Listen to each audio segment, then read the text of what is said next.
नमस्ते बच्चों, my self Jaiswal sir. हम पढ़ रहे हैं class 9th science chapter forces and laws of motion.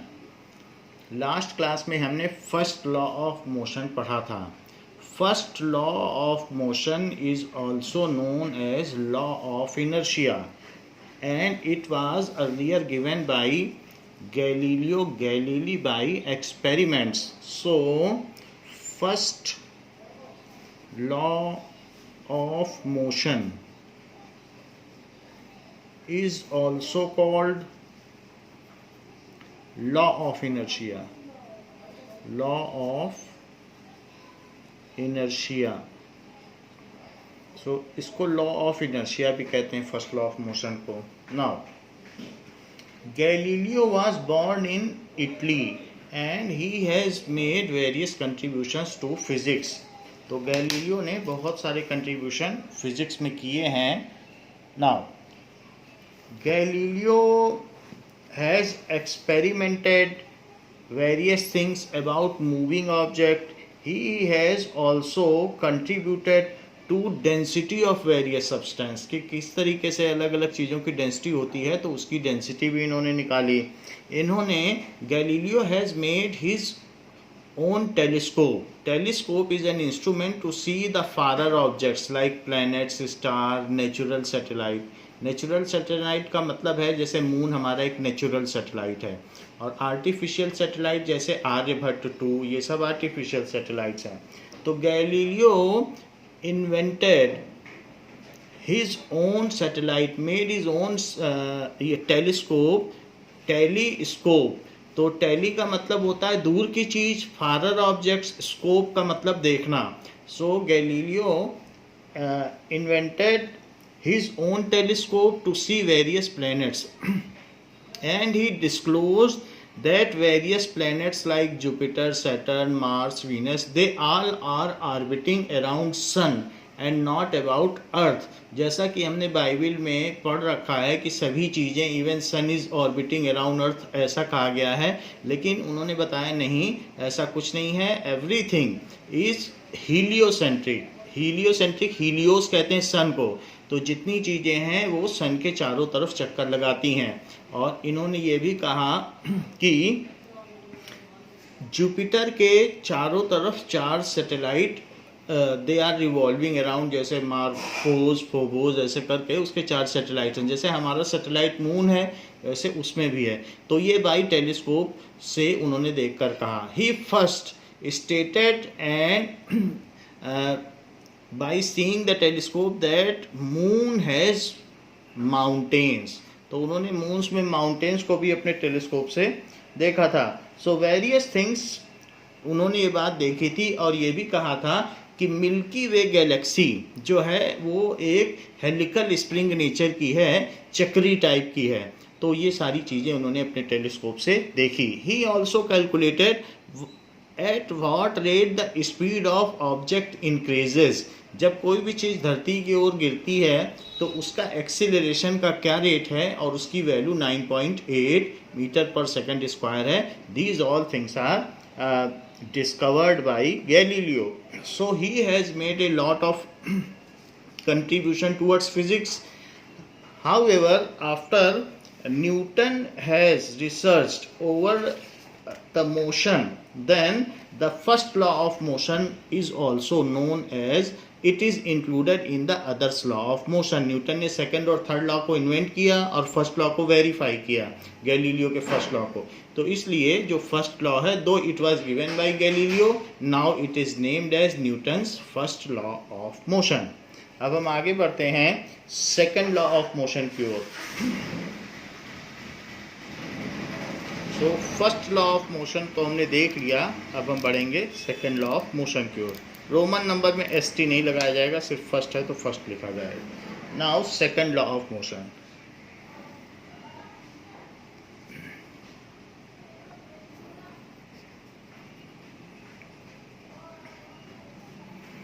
Second law of motion, these all are the laws given by Newton. So second law of motion को जानने से पहले I will introduce a term that is known as momentum. तो momentum क्या चीज़ है? मान लीजिए कि जैसे कोई भी चीज़ अगर धीरे चल रही हो या तेज चल रही हो तो उसमें amount of motion contained in it in any object is known as momentum. So momentum को हम इंट्रोड्यूस कर रहे हैं। Momentum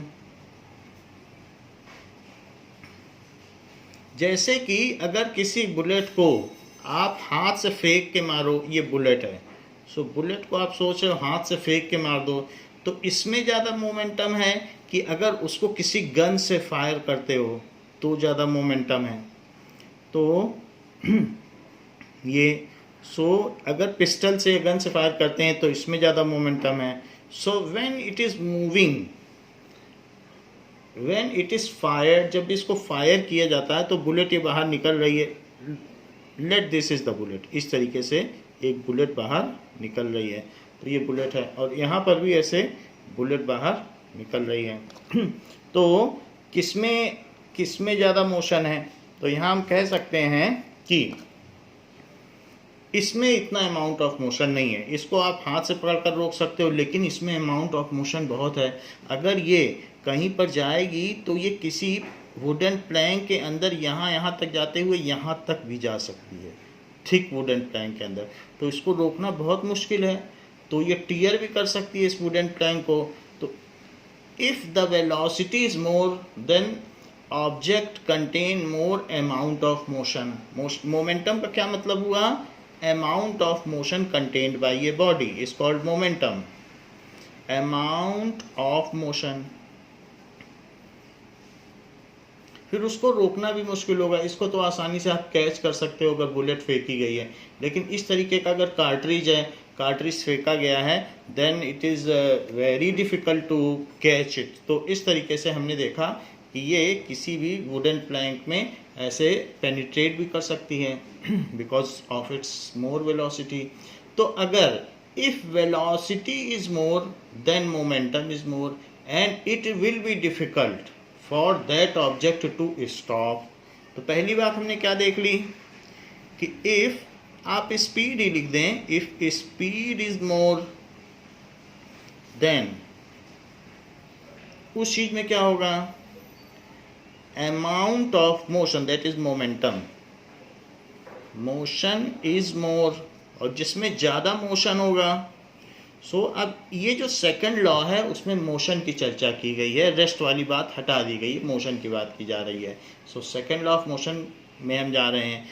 if speed is more then amount of motion is more and a larger force is required to stop it, जिसमें जितना ज़्यादा motion होगा उसको रोकना मुश्किल होगा, and a larger force is required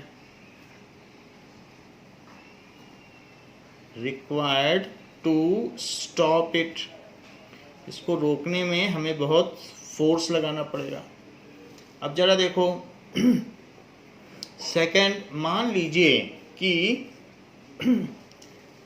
अगर कोई एक स्कूटर है, तो एक स्कूटर जा रही है और साथ में ये तो स्कूटर हो गई, और ऐसा भी हो सकता है कि स्कूटर के साथ एक ट्रक जा रही हो। तो किस केस में ये भी आगे मूव कर रही है, और दूसरी चीज़ है कि एक ट्रक भी जा रही है, तो किस केस में अमाउंट ऑफ मोशन ज़्यादा होगा? एक ट्रक में ज़्यादा होगा कि एक स्कूटर में ज़्यादा होगा? तो इस तरीके से देखें, ट्रक भी जा रही और दोनों एक ही स्पीड से जा रहे हैं। मान लीजिए दोनों 40 किलोमीटर पर आवर से जा रहे हैं, तो किस में अमाउंट ऑफ मोशन ज़्यादा होगा? 40 किलोमीटर पर आवर से ये दोनों चल रही हैं। ये चीज़, which contain has more amount of motion, तो किस में ज़्यादा होगा? जिसका मास ज़्यादा होगा, क्योंकि देन अगेन इसमें इतना मोशन है कि अगर ये किसी दीवार से भी भिड़ जाए तो उस दीवार को तोड़ सकती है, अंदर तक भी जा सकती है। स्कूटर में ऐसा नहीं हो सकता, स्कूटर भिड़ेगी तो गिर जाएगी। तो इसमें इतना अमाउंट ऑफ मोशन है कि ये कहीं जाएगी तो इसको रोकना मुश्किल है। So if mass is more then the amount of, दोनों की सेम स्पीड थी, इन दोनों में एक की स्पीड कम थी, एक की स्पीड ज़्यादा थी। एक जो है वो 10 मीटर पर सेकंड से चल रहा था, और जो बुलेट थी वो 200 मीटर पर सेकंड से फायर की गई थी। इसको थ्रो किया गया था, इसको फायर। तो जिसमें वेलोसिटी ज़्यादा उसमें अमाउंट ऑफ मोशन ज़्यादा, जिसमें मास ज़्यादा, if mass is more then amount of motion is मोर। तो इसको रोकना मुश्किल होगा। If mass is more then amount of motion is more। और ऐसे केस में a larger force is required to stop it. इसे रोकने में बहुत मुश्किल होगी, ब्रेक लगाने में मुश्किल होगी। And a larger force is required to stop it. Manually करें स्टॉप तो पता चल जाएगा आपको कितनी दिक्कत होती है भारी चीज़ को रोकने में। बॉल को आप कैच कर सकते हो, अगर बहुत दूर से स्टोन आ रहा होगा तो कैच करने में मुश्किल होगी।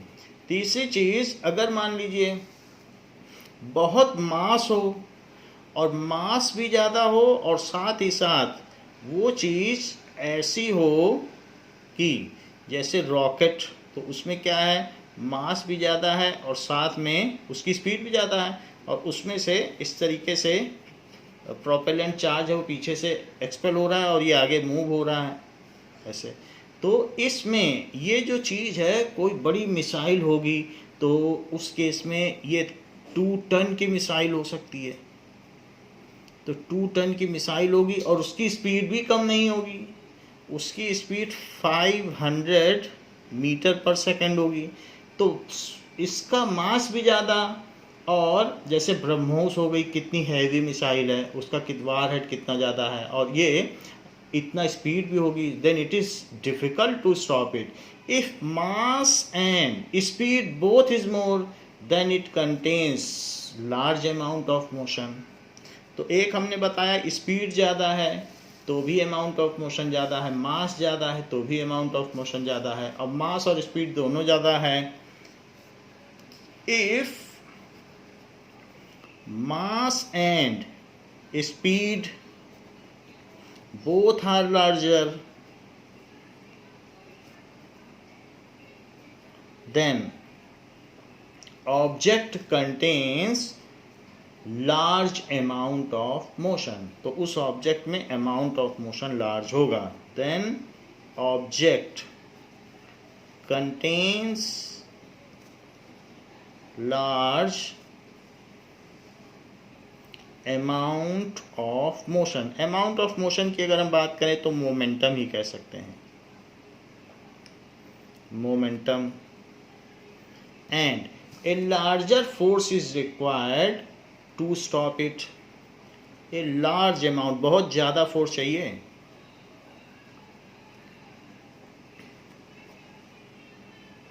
Is required to stop it, यानी मोर मोमेंटम होगा तो मोर फोर्स चाहिए। So what is momentum? Momentum एक फिजिकल क्वांटिटी है। इसका मतलब क्या है? Momentum is product of mass and velocity. Momentum की डेफिनेशन देखें। मोमेंटम को स्मॉल पी से डिनोट करते हैं। Now, the momentum of an object is the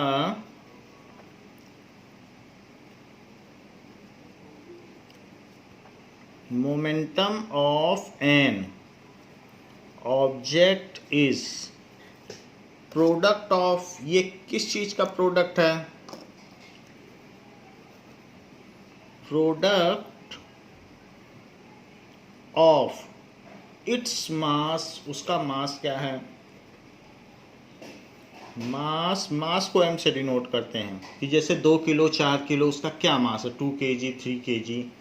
so 1 ton हो गया तो 1000 kg हो जाता है, 2 टन तो 2000 kg। So mass and velocity ये v हो गया। तो जो मोमेंटम है वो मास इनटू वेलोसिटी होता है। वेलोसिटी हैज डायरेक्शन, स्पीड की कोई डायरेक्शन नहीं होती, लेकिन वेलोसिटी की तो डायरेक्शन होती है। तो जो डायरेक्शन वेलोसिटी की होगी वही डायरेक्शन मोमेंटम की भी होगी। जैसे कोई भी चीज इधर जा रही है तो ये इसकी वेलोसिटी है। अगर ये एक वेक्टर क्वांटिटी, वेक्टर का मतलब इसकी एक डायरेक्शन है, you can say that this missile is fired towards right, तो द डायरेक्शन ऑफ मोमेंटम। तो अगर मैं इसमें आपसे कह दूं कि भाई हमको मोमेंटम निकाल के दिखाओ, तो दिस इज टुवर्ड्स राइट, ये उसका मैग्नीट्यूड हो गया। और ये पूछा जाए कि इसकी डायरेक्शन भी बताइए, क्योंकि ये तो वेक्टर क्वांटिटी है, तो टुवर्ड्स राइट ये फायर की गई है।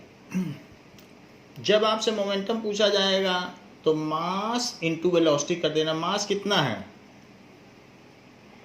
2000 kg, सो 2000 kg लिख देना, के स्मॉल रहेगा, और मास इनटू वेलोसिटी, ये तो मास हो गया ना m, p is equals to m v।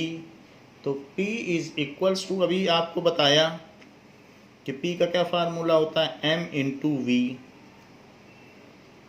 ये वेक्टर है, ऐसे एरो बना देते हैं, तो इस तरीके से इंटू 500 मीटर पर सेकेंड ऐसे कर देना। फिर इसका मल्टीप्लाई कर देना, 2 5 या 10 और 3 0 2 0 5 तो इसी के ज़ीरो हो गए, तो 6 0 हो गए। तो 6 0 का मतलब 10 टू द पावर 6 हो गया।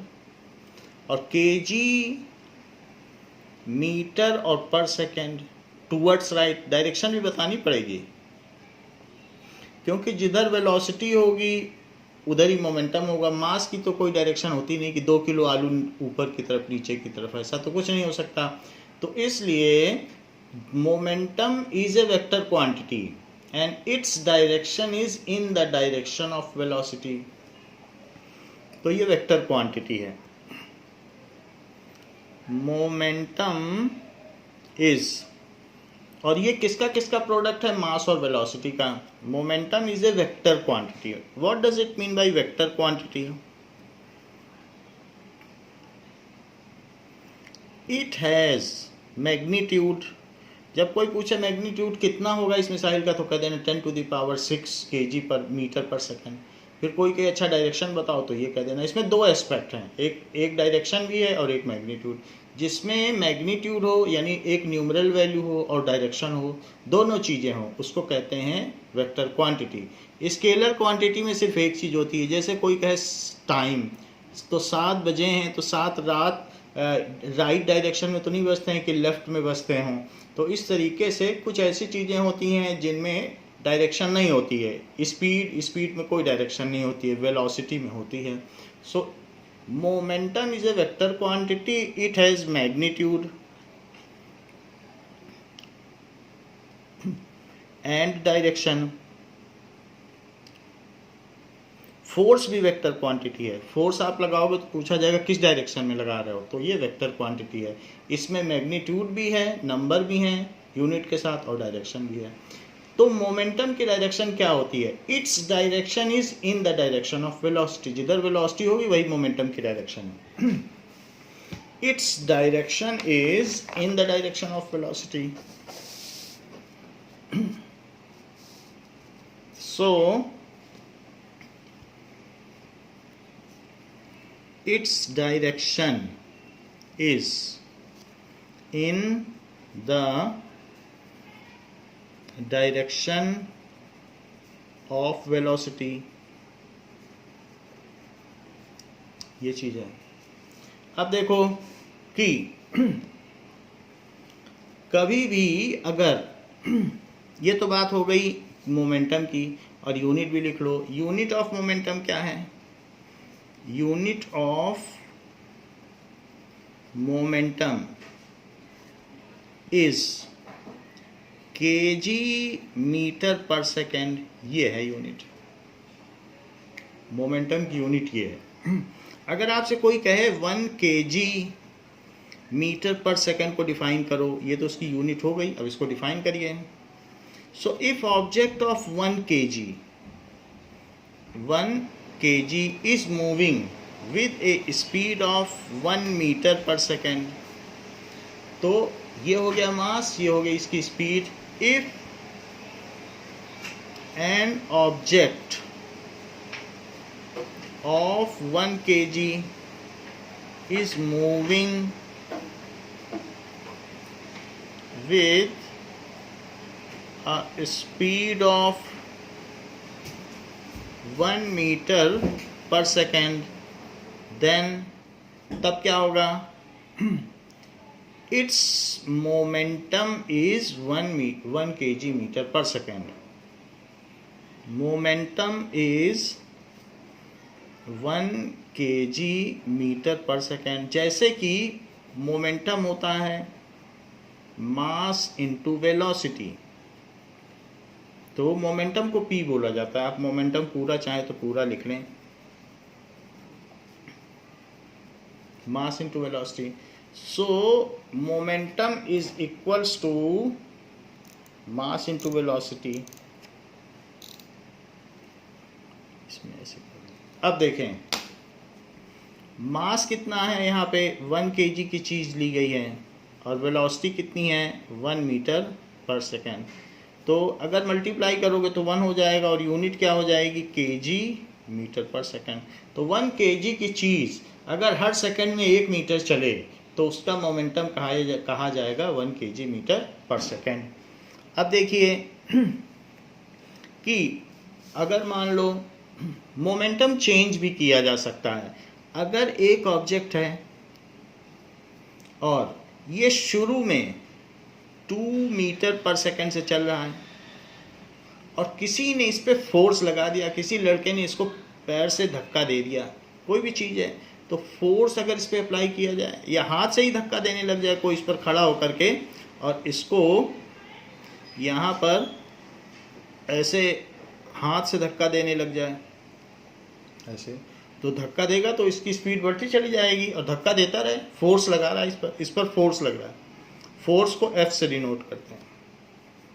तो फोर्स लगाएगा तो इसकी स्पीड बढ़ती चली जाएगी और फाइनली मान लीजिए इसी जो 2 kg का ऑब्जेक्ट है, 2 kg की चीज़ है, 2 किलो की चीज़, तो 2 kg की चीज़ है तो उसका मास तो 2 kg रहेगा, लेकिन अब उसकी स्पीड बढ़ती बढ़ती 10 मीटर पर सेकेंड हो गई और इसने कंटिन्यूअसली इसको ऐसे पुश किया है। सो ये इसको पुश कर ही रहा है, तो पुश करता गया और करता गया, धीरे धीरे कर दिया। अब देखो ऐसा इसने 4 सेकेंड तक किया। यहाँ से जो इसको ये ले गया ऑब्जेक्ट को, ऑब्जेक्ट हो या व्हील लगी हो, कुछ भी हो, तो इस चीज़ को इसने पुश किया। तो इसने ये जो पुश किया है ऑब्जेक्ट को, तो कितने टाइम तक इसने पुश किया? t is equal to 4 second, ये चीज़ हो गई।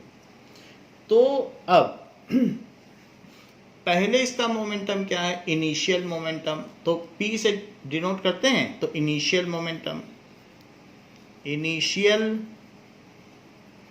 मोमेंटम उसको कहेंगे pi। तो वो कितना हो जाएगा? मास इंटू वेलोसिटी। मोमेंटम तो मास इंटू वेलोसिटी होता है। सो मास इंटू इनिशियल वेलोसिटी, तब u लिखना। इनिशियल वेलोसिटी तो u होती है। तो 2 kg की चीज़ है और उसकी initial speed 2 metre per second है तो 4 kg metre per second towards right, इसका इनिशियल मोमेंटम हो गया। फाइनल मोमेंटम अभी भी आगे बढ़ ही रही है और ये अभी भी फोर्स लगा ही रहा है। ये कांस्टेंट फोर्स लगा रहा है, जितना लगाता था उतना ही वो लगा रहा है, कम ज़्यादा नहीं कर रहा है फोर्स। सो फाइनल मोमेंटम क्या हो गया?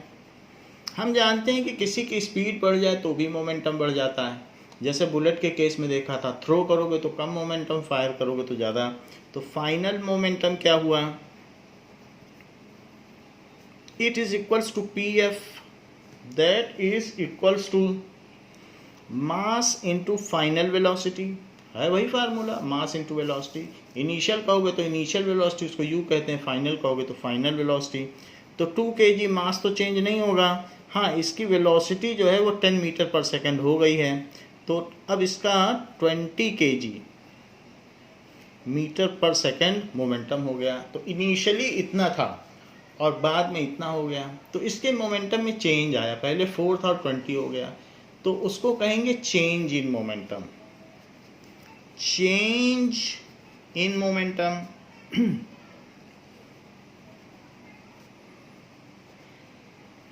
तो कभी भी जैसे आपके पास 10 रुपये हैं और 10 रुपये घर में और किसी ने दे दिए या मेहमान ने आके दे दिया, तो 20 रुपये हो गए, तो आपके पास चेंज इन अमाउंट कितना हो गया मनी, तो फाइनल मनी माइनस इनिशियल।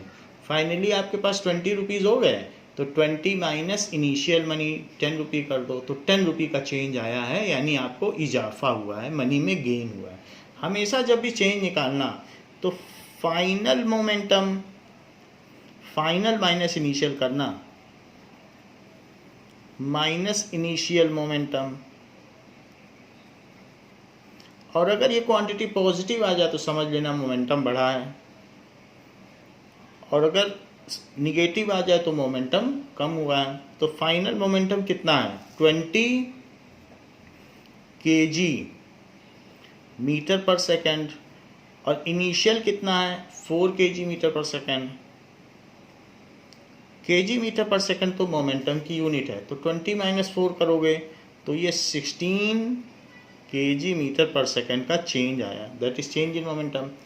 अच्छा, ये चेंज कितने टाइम में आया है, 4 सेकेंड में, क्योंकि 4 सेकेंड में इतना बदल गया, तो 1 सेकेंड में कितने का चेंज आया तो उसको कहते हैं पर सेकेंड जितना चेंज आया। सो चेंज इन मोमेंटम पर second is called rate of change of momentum. Her second में कितना बदला, 4 सेकेंड में 16 बढ़ गया, हो 20 गया है, लेकिन बढ़ा कितना, पहले 4 था, 16 और बढ़ गया, तभी तो 20 हुआ। सो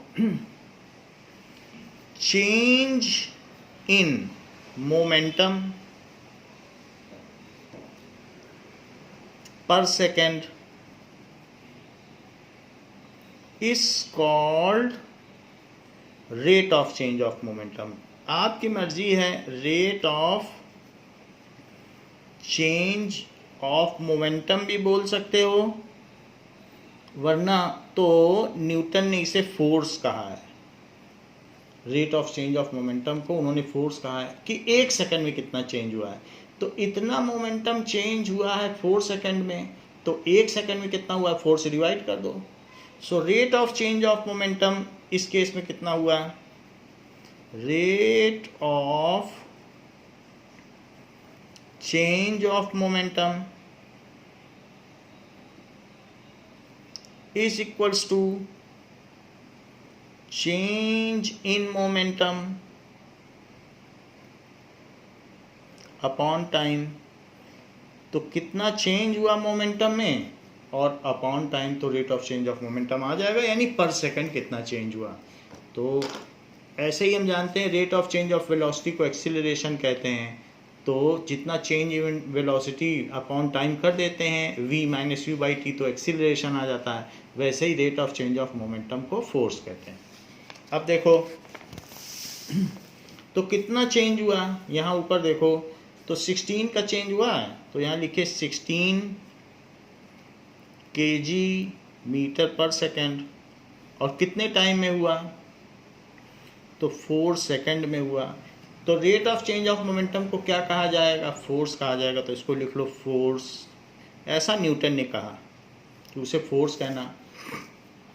सो दिस इज 4 हो गया, इससे इसको डिवाइड करो और सेकंड ऊपर चला जाएगा, केजी मीटर 1 सेकंड माइनस में ये भी चला जाएगा -2, तो फोर्स इतना हो गया, उस पर फोर्स जो लग रहा है 4 kg मीटर पर सेकंड का लग रहा है, तो ये F हो गया, 4 kg metre per second square. जैसे कि मैं एक और बात बता दूं, अब देखिए अगर किसी ऑब्जेक्ट को नाउ एक ऑब्जेक्ट है जो 2 मीटर पर सेकंड से चल रहा है और उसकी स्पीड 10 मीटर पर सेकंड हो गई, लेकिन एक बहुत ऐसा आदमी आया जो पहलवान टाइप था, तो उसने बहुत तेज़ी से फोर्स लगाया और जल्दी से इसकी स्पीड बदल दी। उसने 2 सेकंड में ही, एक बहुत सूमो पहलवान था तो वो आ गया और उसने इस पर फोर्स लगाया और फोर्स लगा के इसको ऐसे धक्का दिया, तो उसने 2 सेकंड में इतनी कर दी, तो ज़रूर ज़्यादा फोर्स लगाया होगा, तभी तो 2 सेकंड में ही उसने कर दी। और दूसरा क्या था, दूसरे ने भी यही किया, लेकिन दूसरा थोड़ा सा पतला कोई था तो वो उतना नहीं कर पाया, तो ये इसने ज़्यादा कर दिया, फोर्स लगाया, इसने ऐसे कर दिया। लेकिन तो ये केस 1 है। केस 2 देखो, केस 2 में भी यही व्हील है, 2 kg की है, तो वैगन व्हील समझ लीजिए। और उसमें भी 1 सेकंड इसी के फ्रेंड ने किया, बट उसके पास उतना वो इतना वैसा नहीं था तेज, तो उसने जो काम किया 2 kg का, शुरू में 2 मीटर पर सेकंड से ये भी चल रही थी और उसने 4 सेकंड तक फोर्स लगाया, तब जाके इतनी एक्वायर हुई। इसने ऐसी तेज़ी से चलाया कि 2 सेकंड में ही आ गया, बहुत फोर्स लगाया और ये काफ़ी देर तक लगाता रहा, तब जाके उसकी स्पीड उस वैगन की इतनी हो पाई। तो दोनों ने किया, तो दोनों ने अपनी तरफ से फोर्स लगाया। अब देखो ये 10 मीटर पर सेकंड कर दी, इसने भी कर दी। तो आपको ये बताना है in calculate force in both the cases, and दोनों केसेस में फोर्स पता करना है, and which has applied larger force. तो फर्स्ट पर्सन और second person, calculate force in both cases, also tell which person, जो कि फर्स्ट पर्सन और second person has applied larger force.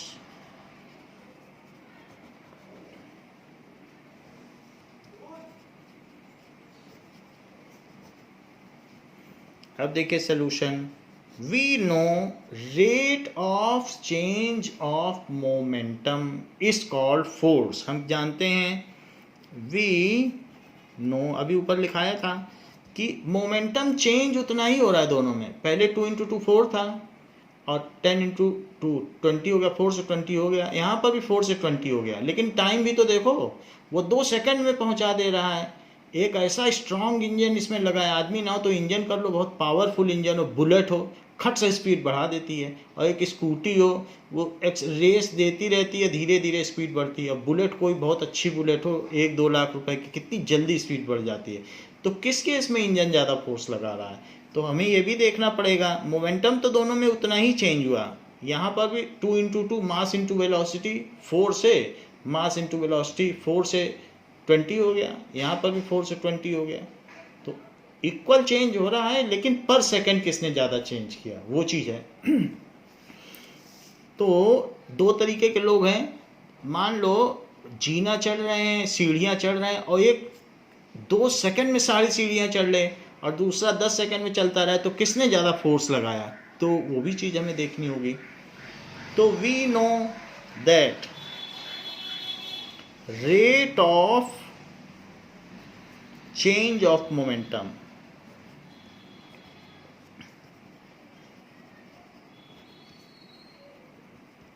is called force। तो हमें फोर्स का पता चल गया है कि जो फोर्स है वो क्या है, change in momentum upon time, change in momentum upon time.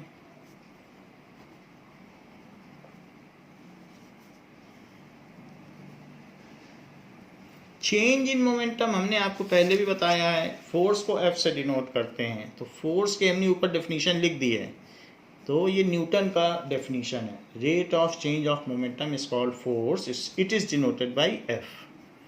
Change in momentum हमने आपको क्या बताया, पी फाइनल और minus P initial upon time. Time को टी से लिखा जा सकता है। पी फाइनल क्या होगा, मास इंटू वी, क्योंकि वी फाइनल वेलोसिटी होती है और मोमेंटम का क्या फार्मूला होता है, मास इंटू वेलोसिटी। तो फाइनल मोमेंटम चाहिए तो मास इंटू फाइनल वेलोसिटी करनी पड़ेगी। इनिशियल मोमेंटम चाहिए तो मास इंटू इनिशियल वेलोसिटी करनी पड़ेगी अपॉन टाइम।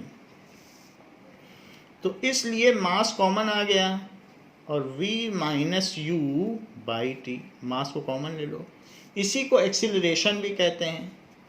तो जो फोर्स है वो मास इंटू एक्सीलरेशन भी हो जाएगा। अगर हमें एक्सीलरेशन दिया हो तो सीधा भी लगा सकते हैं, और नहीं तो हम सारी वैल्यू रखें, उसी से एक्सीलरेशन आ जाएगी। अब हम केस 1 लें, तो इसको जो है अगर आप देखें तो ये और कुछ नहीं है, this implies F is equals to M A. तो ऐसा हो सकता है, यही सेकंड लॉ है। खैर वो हम अभी स्टेट कर देंगे, लेकिन केस 1 में देखो फोर्स कितना लग रहा है, 2 kg का ऑब्जेक्ट है।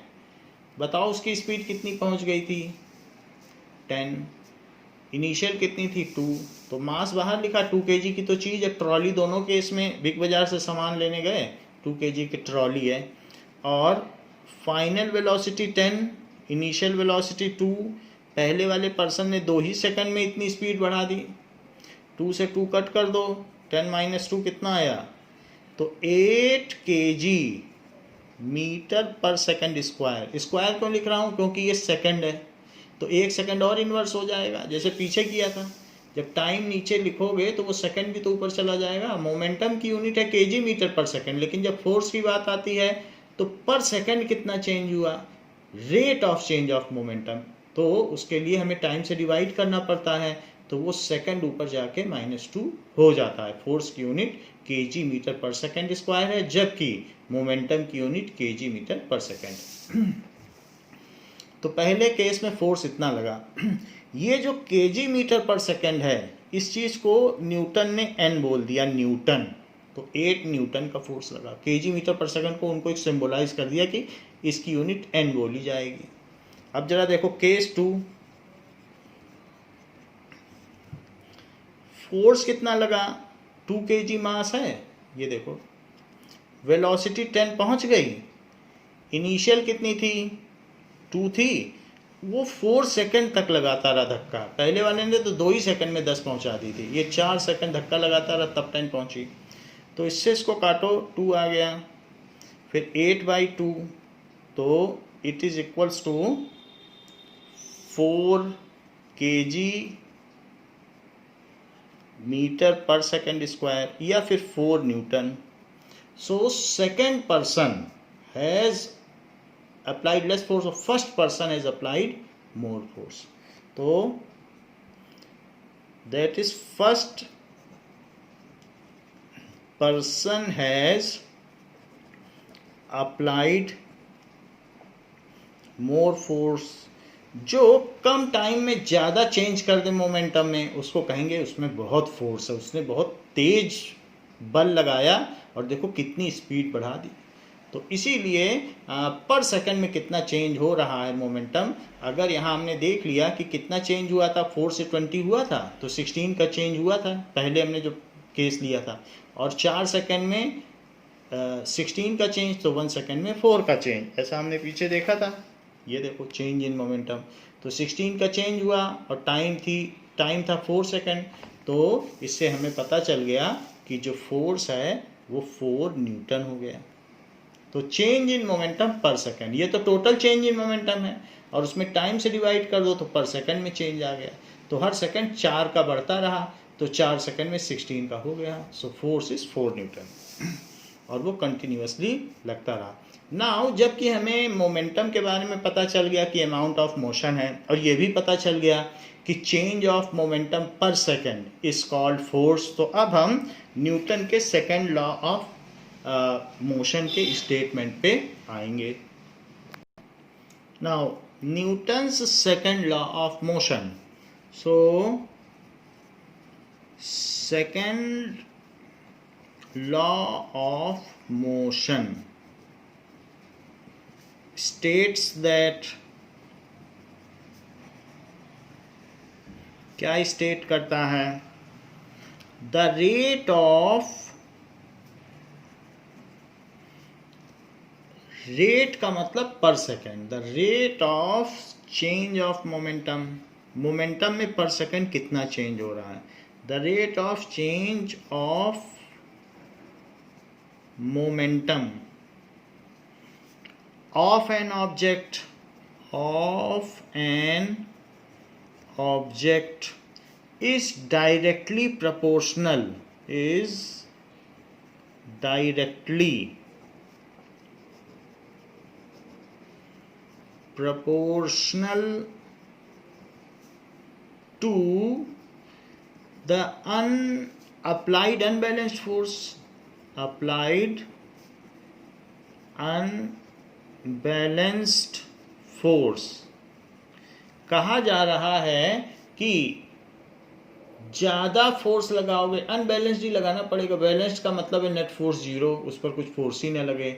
जब अनबैलेंस फोर्स लगाओगे यानी एक तरफ से लगेगा, उस पर कुछ नेट फोर्स लगे, तो किसी पर भी अगर नेट फोर्स आप लगाओगे, नॉन जीरो फोर्स, अनबैलेंस का मतलब नॉन जीरो फोर्स यानी फोर्स लगाना है, तो उस पर जब लगाओगे तो ज़्यादा फोर्स लगाओगे तो पर सेकेंड ज़्यादा चेंज इन मोमेंटम होगा, तो इसलिए ज़्यादा फोर्स लगाने पर ज़्यादा चेंज इन मोमेंटम पर सेकंड होगा। रेट का मतलब पर सेकंड। जैसे कि पहले केस में एक सूमो पहलवान ने फोर्स लगाया, तो उस केस में उसने ज़्यादा चेंज इन मोमेंटम कर दिया पर सेकंड। ऐसे देख लो, आप ये जो पीछे आपको क्वेश्चन कराया, तो यहाँ पर देखिए कि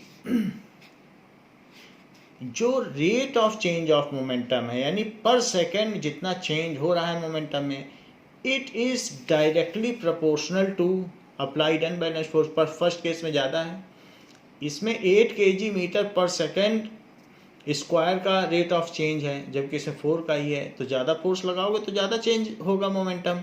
वही वो कह रहा है कि फोर्स ज़्यादा होगा तो rate of change of momentum भी ज़्यादा होगा। वास्तव में ये दोनों एक ही चीज़ें हैं।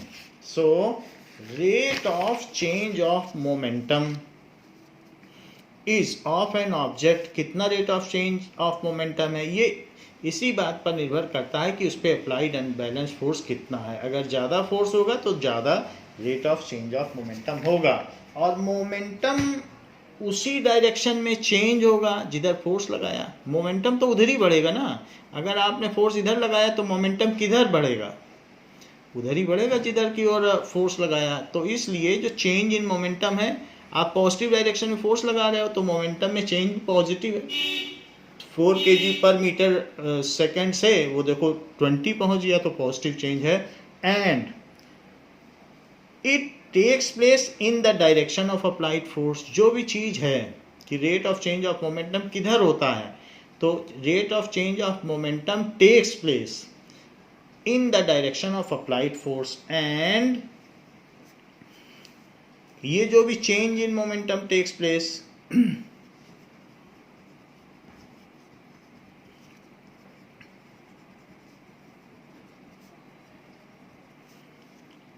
takes place, ये चीज कही नहीं गई है रूल में, लेकिन ये आपको समझाने के लिए मैंने लिख दी in the direction of applied force. तो उससे फिर आप समझ नहीं पाएंगे अगर सिर्फ मैं लिख दूं इन द डायरेक्शन ऑफ, क्या चीज़ in the direction of applied force, तो चेंज इन मोमेंटम उसी डायरेक्शन में होगा जिधर फोर्स लगाया जाए, उधर ही मोमेंटम बढ़ेगा। इन the direction of applied force, तो जो 11th-12th की बुक्स हैं उनमें ये बात पूरी लिखी है। And change in momentum takes place in the direction of applied force. अगर आप ये लिख भी देंगे तो अच्छा ही है, तो it becomes more clear. Force जिधर लगाओगे उधर ही मोमेंटम बढ़ेगा। अब देखो इस चीज को अब हम अप्लाई करते हैं। ये तो मैंने second law of Newton, it is Newton's second law of motion. So ये क्या है, इट इज आइजैक न्यूटन, जो कि एक वर्सेटाइल जीनियस थे, उन्होंने ये लॉ दिया। Newton's second law of motion. अब देखें, जो नाइन्थ में जितनी भी फिजिक्स है वो टोटल न्यूटन की ही है। जो पहला आपने मोशन चैप्टर पढ़ा और ये पढ़ा, इसके बाद ग्रेविटी पढ़ेंगे, वो सारा का सारा न्यूटन का। नाइन्थ की टोटल फिजिक्स न्यूटोनियन फिजिक्स है। अब हम देखते हैं कि इसी जो सेकंड लॉ ऑफ मोशन है इसकी mathematical form. So mathematical form of Newton second law of motion, क्या हम मैथमेटिकली भी एक्सप्रेस कर सकते हैं? तो हाँ, mathematical formulation of Newton second law of motion, of second law of motion. खैर मैंने इसको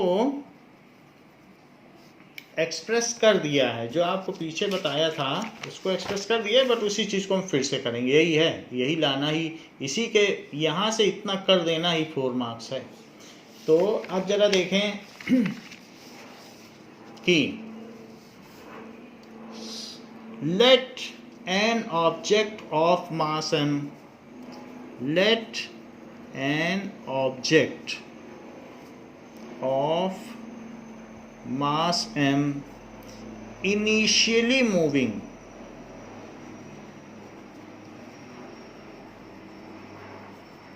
with u meter per second, वो किस स्पीड से चल रहा है? u metre per second. तो when F force is applied, when some external force is applied, और कितनी देर के लिए? सिर्फ उस पर अप्लाई करके छोड़ नहीं देना है, उसको लगातार धक्का देते रहना है।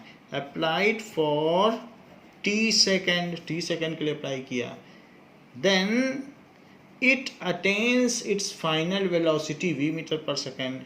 इट अटेन्स इट्स फाइनल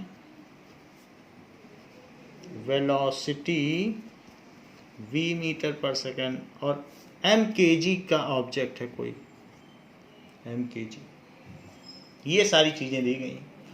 अब जरा आप देखिए कि हमें तो ऊपर पता चल गया है कि force is directly proportional to rate of change of momentum, that is change in momentum upon time, यही होता है रेट ऑफ चेंज। तो उस चीज़ को यहाँ लगा दीजिए। सो नाउ पहले निकालो change in momentum.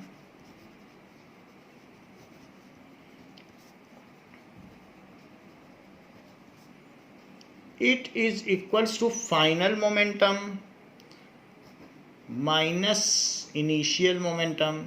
P final क्या है? मोमेंटम का क्या फार्मूला होता है? Product of mass and velocity. तो final momentum mass into final velocity. Initial momentum क्या होगा? Mass into initial velocity. अगर हम मास को कॉमन ले लें तो then it is v minus u, ये चीज़ हो गई। अब rate of change of momentum निकालो। रेट ऑफ, इतना चेंज इन मोमेंटम हुआ तो 1 सेकंड में कितना चेंज हुआ, उसको कहेंगे rate of change of momentum.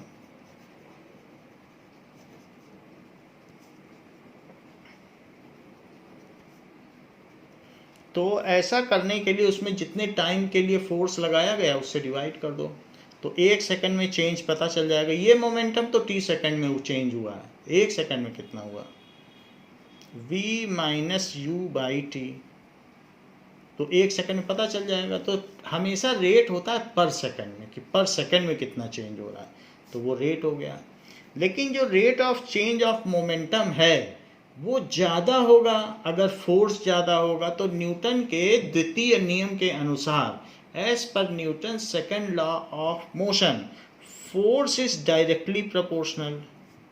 इसको कहते हैं डायरेक्टली प्रोपोर्शनल। इसका मतलब क्या है? Directly proportional. जैसे आपने मैथ्स में पढ़ा है कि जो साइड अगर बढ़ती चली जाए तो उसके सामने का एंगल बढ़ता चला जाएगा। ये अगर ये साइड और बढ़ा दो तो उसके सामने का एंगल और बढ़ेगा। तो the angle is directly proportional to side opposite to it. जितनी लेंदियर करते चले जाओगे ये एंगल उतना बढ़ता चला जाएगा। तो इस तरीके से ये एंगल बढ़ेगा, अपोजिट साइड लंबी होगी तो longer side has the larger angle in front of it. ऐसे ही आपका वेट आपके एज से बढ़ता चला जा रहा है, एज ज़्यादा होगी तो वेट भी बढ़ेगा, इसी तरीके से हाइट भी बढ़ेगी। तो your height and weight are directly proportional to your age. तो ऐसे ही जो चेंज इन मोमेंटम है वो फोर्स पे प्रोपोर्शनल है। फोर्स बहुत लार्जर लगा दोगे तो 1 सेकंड में ही न जाने कितने गुना उसका मोमेंटम चेंज हो जाएगा, और धीमे धीमे धक्का दोगे तो कुछ चेंज नहीं होगा, बहुत हल्का चेंज होगा। तो वही चीज़ न्यूटन का सेकंड लॉ ऑफ मोशन है, इट इज़ डायरेक्टली प्रोपोर्शनल। ये ज़्यादा है तो ये बढ़ेगा, तो इसको कहते हैं डायरेक्टली प्रोपोर्शनल। ये बढ़ेगा तो ये बढ़ेगा बाई टी। तो जब दो चीज़ें प्रोपोर्शनल है तो कोई पूछ सकता है कितना बढ़ेगा, तो उसके लिए इज इक्वल टू करके आप उसमें कुछ कांस्टेंट लगा सकते हैं, प्रोपोर्शनलिटी कांस्टेंट। जैसे आपकी एज मान लीजिए 14 ईयर से 15 ईयर पहुंचती है तो आपका वेट कितना बढ़ेगा, तो उसके लिए उन दोनों के बीच में कोई फिक्स्ड वैल्यू से मल्टीप्लाई करना पड़ेगा कि भाई हमारी 1 साल एज बढ़ेगी तो वेट 5 किलो बढ़ेगा। तो वेट में आपको कुछ ना कुछ मल्टीप्लाई करके ऐसा दिखाना पड़ेगा, एक फार्मूला बना के कि इतना होगा। तो प्रोपोर्शनल तो है लेकिन उन दोनों को रिलेट भी किया जा सकता है इक्वल टू करके कि एज इतनी तो वेट कितना, तो इसको इक्वल टू कर लो और एक कांस्टेंट लगा दो। वो कांस्टेंट कुछ भी हो सकता है। तो दैट इज इक्वल्स टू के, वो एक कोई फिक्स्ड वैल्यू होगी, स्मॉल के लगा दिया, M V minus you by T. कि जब मैं 13 ईयर्स का था या 13 ईयर्स की थी तो मेरा वेट इतना था, 14 का हो गया हूँ तो मेरा वेट इतना है। तो अब किस हिसाब से बढ़ रहा है वो डॉक्टर के पास फार्मूला होता है, मेडिकल स्टाफ के पास वो पता लगा लेते हैं, BMI रेशो भी निकाल लेते हैं, बॉडी मास इंडेक्स। तो वो फार्मूले से जो प्रोपोर्शनलिटी है उसको इज इक्वल टू में बदला जा सकता है और कुछ ना कुछ एक कांस्टेंट लगाया जा सकता है, वेयर के इज प्रोपोर्शनलिटी कांस्टेंट।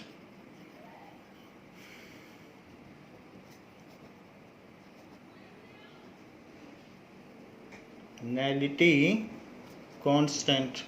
तो ये जो फोर्स का कॉन्सेप्ट है इसको इनिशियली न्यूटन ने इंट्रोड्यूस किया था। तो उन्होंने इस के की वैल्यू 1 ले ली। सो न्यूटन ने सबसे पहले ही नियम बनाया था।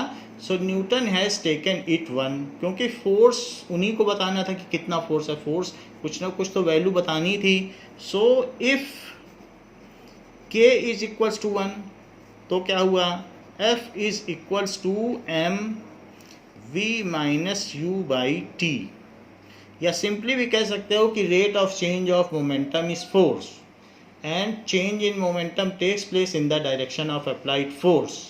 यानी संवेग परिवर्तन की दर को बल कहते हैं और संवेग में परिवर्तन उसी दिशा में होता है जिस दिशा में बल को आरोपित किया जाए। Rate of change of momentum is proportional to force and it takes place in the direction of applied force. उधर ही बढ़ेगा जिधर फोर्स लगाया जाए। अब जरा देखो तो v minus you by t को क्या कहा जा सकता है, f is equals to m और v minus you by t acceleration होता है, change in velocity per unit time या rate of change of velocity. तो ये मोशन चैप्टर में हमने पढ़ लिया है, rate of change of velocity. तो ma, so f is equals to ma is Newton's mathematical form of Newton's second law of motion, is mathematical form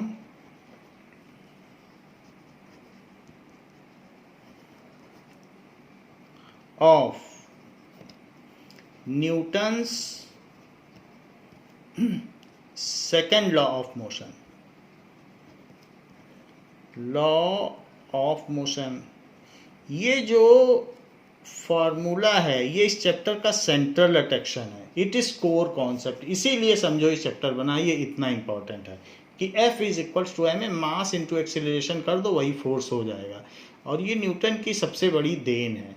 so F is equals to, it is so simple and so basic but it is elegant and most important concept of physics. कितना simple law है लेकिन हर जगह लगता है. So F is equals to ma mass into acceleration. Force is the product of mass and acceleration, या force is equal to the rate of change of momentum. बार बार ये बात कही जा रही, ऊपर भी कही जा चुकी है, पहले भी हमने बता दिया. Force is the rate of change of momentum. जो ये ना बोलना चाहे, force is product of mass and acceleration, ये बात कही गई. अब देखिए, so F is equals to ma, ये मैथमेटिकल फॉर्म न्यूटन के सेकंड लॉ ऑफ मोशन की. अब the unit of force is Newton. Unit of force कैसे निकालोगे? Is F is equals to ma होता है, मास होता है kg, और एक्सीलरेशन क्या होता है? Metre per second square. तो unit of force is kg metre per second square. और न्यूटन अगर पूरा नाम लिखना चाहो तो फिर स्मॉल से लिखना. तो ये भी कह सकते हो, ये भी कह सकते हो, ये भी कह सकते हो. Unit of force is newton. So हम 1 न्यूटन को डिफाइन करेंगे. 1 न्यूटन क्या होगा? If object of 1 kg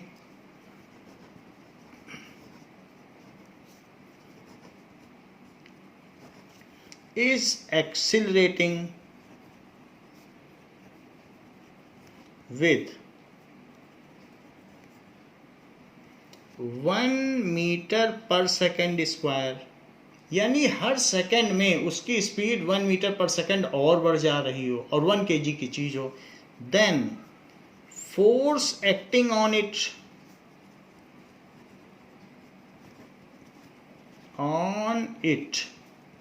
is, उसमें कितना फोर्स एक्ट करेगा? 1 न्यूटन. जरा देखें, F क्या होता है? ma. It is mathematical form of second law. ये क्या है? Second law of motion. तो हमने 1 न्यूटन को डिफाइन किया. मास कितना है? 1 kg. और एक्सीलरेशन कितना है? 1 मीटर पर सेकंड स्क्वायर. इसका मतलब क्या है? एक्सीलरेशन इतना है. जैसे कोई चीज़ है, अगर शुरू में वो 2 मीटर पर सेकंड से चल रही है और 1 सेकंड बाद देखो और वो अब 3 मीटर पर सेकंड से चलने लग जाए, फिर 1 सेकंड बाद देखो, 1 सेकंड बाद तो 4 मीटर पर सेकंड से चलने लग जाए, यानी हर सेकंड बाद उसकी स्पीड 1 मीटर और बढ़ जाए, तो ये कहा जाएगा कि उसका acceleration 1 metre per second square है. Rate of change of velocity, उसी को तो एक्सीलरेशन कहते हैं कि पर सेकंड में कितना चेंज हो रहा है. कितना चेंज हुआ? 1 का. कितने सेकंड में? 1 में. तो चेंज इन वेलोसिटी पर सेकंड इज कॉल्ड एक्सीलरेशन. तो 1 का चेंज हो 1 सेकंड में, तो इस पर अगर इतना एक्सीलरेशन लग रहा है तो ये कहा जाएगा कि इस पर कोई जो लड़का धक्का दे रहा है वो 1 न्यूटन का फोर्स लगा रहा है. 1 न्यूटन. सो 1 न्यूटन का फोर्स, 1 न्यूटन फोर्स उतना होता है, अगर आप एक एप्पल को पकड़ लो, 100 ग्राम एप्पल को, तो जितना फोर्स उसे पकड़ने के लिए, होल्ड करने के लिए लगाना पड़ता है वो 1 न्यूटन है. उसको हम आगे आपको बता देंगे. तो 1 kg into 1 metre per second square, तो it is 1 kg metre per second square, लेकिन इसी को तो न्यूटन कहते हैं, तो it is equal to 1 Newton.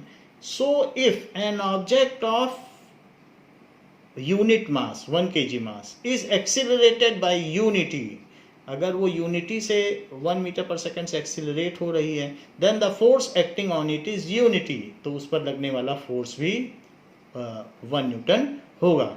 तो यहाँ पर हमने देख लिया कि 1 न्यूटन की डेफिनेशन क्या है, कि 1 किलो की चीज़ 1 मीटर पर सेकेंड से आगे बढ़ रही है, तो ये मतलब 1 मीटर पर सेकेंड, उसमें हर सेकेंड स्पीड बढ़ती चली जा रही है.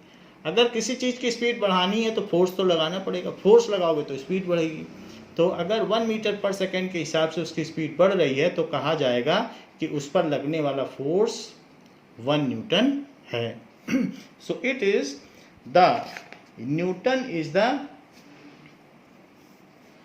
Unit of force. तो unit of force is newton, newton लिख सकते हो, ये भी लिख सकते हो। तो हम लोगों ने जो कॉन्सेप्ट देखा है यहाँ पर, it is Newton's second law of motion. तो इस क्लास के लिए बच्चों इतना ही। इस पर जो क्वेश्चंस हैं उसको हम नेक्स्ट क्लास में करेंगे। थैंक यू बच्चों।